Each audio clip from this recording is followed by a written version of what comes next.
Good morning everyone. Today we will do component of physical fitness.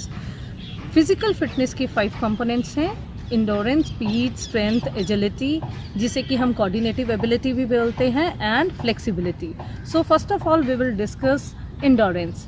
Endurance is the ability to sustain an activity. Endurance basically किसी भी person की, किसी भी athlete की वो capacity है जिसमें कि पर्सन अपनी रेस लगाने के बाद या वार्म अप करने के बाद भी उसके बाद सफिशेंट एनर्जी होती है अपना नेक्स्ट वर्कआउट करने के लिए. उसको हम इंडोरेंस कहते हैं. इंडोरेंस हर गेम के लिए बहुत ही इम्पॉर्टेंट है. इसकी फॉर्म अलग हो जाती है. कुछ ही गेम्स में शॉर्ट टर्म इंडोरेंस की ज़रूरत होती है, कुछ एक में लॉन्ग टर्म इंडोरेंस की ज़रूरत होती है. इसी के बेसिस पे इंडोरेंस को हमने 2 पार्ट्स में डिवाइड किया है.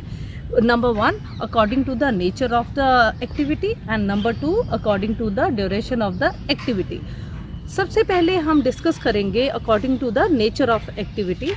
According to the nature of activity endurance जो है फर्दर 3 टाइप की होती है: basic endurance, general endurance and specific endurance. Now we will discuss type of endurance according to the duration of the activity. ये further 4 type की होती है: speed endurance, short term endurance, middle term endurance and long term endurance.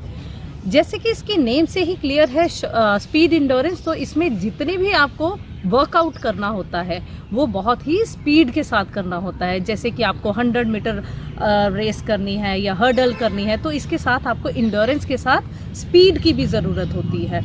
Now next is short term endurance, जो कि anaerobic endurance भी इसे हम कहते हैं. एनारोबिक इंडोरेंस जो है वो बेसिकली जब ऑक्सीजन की डिमांड आपकी बॉडी को कम होती है और लैक ऑफ ऑक्सीजन में जो आप एक्टिविटी करते हो वो एनारोबिक इंडोरेंस का ही में ही आती है. इसका बेस्ट एग्जांपल है जैसे कि 100 मीटर या 200 मीटर में आपको इतनी ज़्यादा ऑक्सीजन नहीं चाहिए. जैसे ही आपको कमांड मिलती है गो की, तो आप लॉन्ग ब्रीथ के साथ रनिंग स्टार्ट कर देते हो. बहुत ही फास्ट रनिंग होती है. सेम वे स्विमिंग में आप डाइव करते हो, तो वो भी शॉर्ट टर्म इंडोरेंस का ही एग्जाम्पल है. Now we will discuss short term endurance और एनारोबिक इंडोरेंस. यहाँ पे वर्ड एनारोबिक आ रहा है, तो इसका मतलब ये होता है कि जब भी एथलीट ऑक्सीजन की एब्सेंस में वर्कआउट करता है तो वो एनारोबिक इंडोरेंस के अंडर आता है. सपोज इसका बेस्ट एग्जांपल है 800 मीटर में, जहाँ पे आपको इंडोरेंस की भी ज़रूरत है, इसके साथ आपको स्पीड भी चाहिए. तो ऐसे में 45 सेकेंड टू 2 मिनट का हम टाइम देते हैं. इतने स्पीड आपकी होनी चाहिए और इसमें इतनी इंडोरेंस होनी चाहिए कि 800 मीटर आप मैक्सिमम 2 मिनट्स में कवर कर जाओ. Now next is middle term endurance. Middle term endurance जो है इसकी ड्यूरेशन आगे बढ़ जाती है 2 मिनट टू 11 मिनट के अंदर होती है. जैसे 1500 मीटर की रेस है, उसमें आपको इंडोरेंस चाहिए, बट स्पीड भी आपको कहीं ना कहीं मैटर करती है. Last is long term endurance. Long term endurance जो है वो 11 मिनट से लेके आगे 1 आवर और 1.5 आवर तक की इंडोरेंस होती है. Long races, cross country, cycling, ये सारी चीज़ें इसके अंडर आती हैं. Now we will discuss method to develop endurance. There are various method जिसके थ्रू आप इंडोरेंस को डेवलप कर सकते. Now we will discuss continue method. In this method the exercise are done for a longer duration of time without any break. इस method में basically क्या होता है, इंटेंसिटी जो होती है वो लो होती है, बट ड्यूरेशन जो होती है इसकी ज़्यादा होती है. इसमें क्या है, आपका हार्ट रेट जो है वो 120 टू 160 पर मिनट जाना चाहिए, और इस एक्टिविटी को कभी भी एथलीट 30 मिनट से कम ना करे. इसीलिए इसको कॉन्टिन्यूस मेथड कहते हैं, क्योंकि इसमें हम कोई भी ब्रेक नहीं देते. और ये जो कॉन्टिन्यूस मेथड है ये बेसिकली हर गेम के लिए बहुत ज़्यादा इम्पॉर्टेंट है और इसकी हर गेम में रिक्वायरमेंट होती है. कॉन्टिन्यूस मेथड जो है ये further divided into 3 parts. Now we will discuss slow pace continuous method. ये मेथड जो है बेसिकली क्रॉस कंट्री रनर्स के लिए बहुत ही बेनिफिशियल है. इसमें एथलीट जो है वो मिनिमम 60 मिनट से लेके 120 मिनट तक कॉन्टिन्यूसली रनिंग करता है विदाउट एनी ब्रेक. इसमें जो हार्ट रेट है एथलीट का वो 130 टू 160 पर बीट पर मिनट होना चाहिए. इसके अलावा उसने जो डिस्टेंस कवर करना है वो उसके माइंड में क्लियर होना चाहिए. 15 टू 25 किलोमीटर उसने कॉन्टिन्यूसली रनिंग करनी है.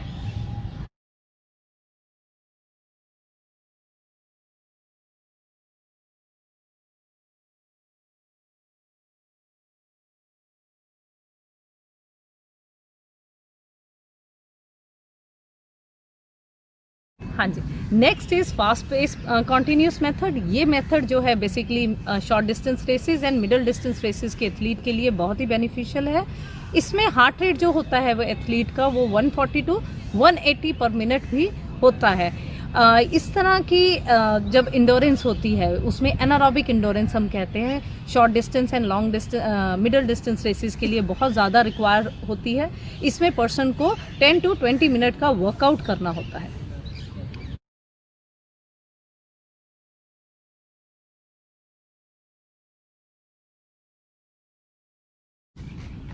Now next is varied pace continuous method.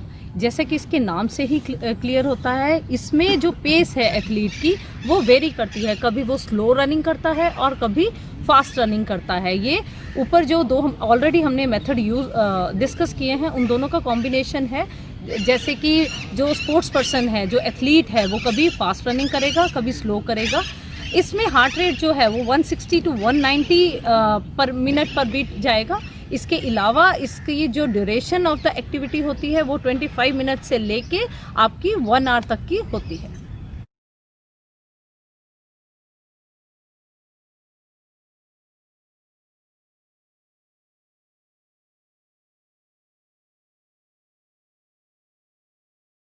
Endurance का नेक्स्ट मेथड जो है वो इंटरवल ट्रेनिंग मेथड है।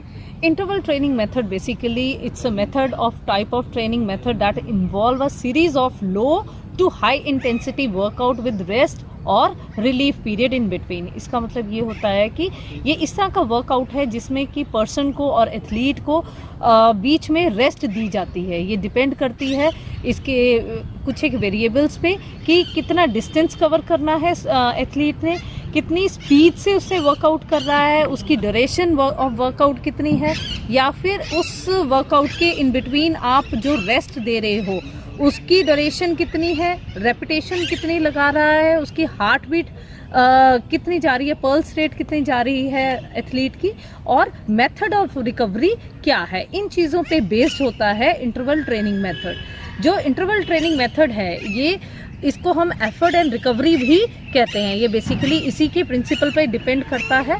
इसमें पर्सन और एथलीट कितना एफर्ट करता है, कितना स्पीडली वर्कआउट करता है और इन बिटवीन उसको कितना आप रिकवरी के लिए टाइम देते हो, इसी पर ये डिपेंड करता है। इंटरवल ट्रेनिंग मेथड जो होता है ये बेसिकली 2 टाइप का होता है, slow interval training method and fast interval training method. Slow interval training method में डिस्टेंस जो है एथलीट को सपोज 5 टू 10 किलोमीटर कवर करना है तो उसकी ड्यूरेशन जो है 30 मिनट से लेके मैक्सिमम 1 आवर की वर्कआउट का होगा उसका। इसमें जो स्पीड होगी एथलीट की वो 60% से 80% वो अपनी मैक्सिमम स्पीड लगाएगा। इसमें रेपिटेशन की अगर हम बात करें तो 10 टू 20 रेपिटेशन वो अपनी लगाएगा। इसका एग्जांपल मैं आपको 400 मीटर का देती हूँ। सपोज 400 मीटर ट्रैक की रेपिटेशन लगानी है पर्सन ने, तो वो 400 मीटर ट्रैक का एक राउंड लगाया। नेक्स्ट जो है उसने जॉगिंग की। जो इसमें आप पर्सन को रिकवरी दोगे वो या तो वॉकिंग वे में वॉक कर ले या जॉग कर ले, वो डिपेंड करता है। हार्ट रेट जो है 140 टू 180 पर मिनट पर बीट पर मिनट जाएगा। तो इस तरह की ये चीज़ें होती हैं। इसमें रेपिटेशन 10 टू 20 रेपिटेशन एथलीट ने लगानी ही लगानी है। जैसे 400 मीटर ट्रैक का राउंड लगाया, उसके बाद वो 400 मीटर जॉगिंग करेगा, देन फिर 400 मीटर ट्रैक का राउंड फास्ट रनिंग, देन फिर जॉगिंग। तो ये है slow interval training method. Interval training method का सेकंड पार्ट है फास्ट इंटरवल ट्रेनिंग मेथड। जैसे कि इसके नेम से ही पता चलता है, इसमें जो इंटेंसिटी है ये बहुत ज़्यादा होगी। रेपिटेशन जो है इसके अगेन ज़्यादा होंगे, जैसे रेपिटेशन 50 टू 25 रेपिटेशन होंगे। इसमें ड्यूरेशन और रेस्ट टाइम जो है वो हाफ मिनट से लेके 2 मिनट तक का दिया जाएगा। वो चाहे एथलीट वॉक करे या जॉग करे, एथलीट पे डिपेंड करता है। उसकी heart beat 170 to 200 beat per minute होगी, जिससे कि पता चलता है इंटेंसिटी जो है उसने बहुत हाई रखी है। इसमें स्पीड अप के साथ वर्क करेगा। सपोज 400 मीटर का ट्रैक है तो इसको हम 4 पार्ट्स में डिवाइड कर देते हैं। स्ट्रेट जो है एथलीट वो विद फुल स्पीड लगाएगा, जिसमें कि उसके एफर्ट्स हम 80 टू 100% एफर्ट्स के साथ वो लगाएगा। उसके बाद 100 मीटर जो है कर्व वाली उसमें वो रनिंग और वॉक करे, जॉगिंग और वॉक करे, देन फिर स्प्रिंट, फिर वॉक, फिर स्प्रिंट, फिर वॉक, इस तरह की रेपिटेशन 15 to 25 मिनट लगानी है। तो ये फास्ट इंटरवल ट्रेनिंग मेथड होता है।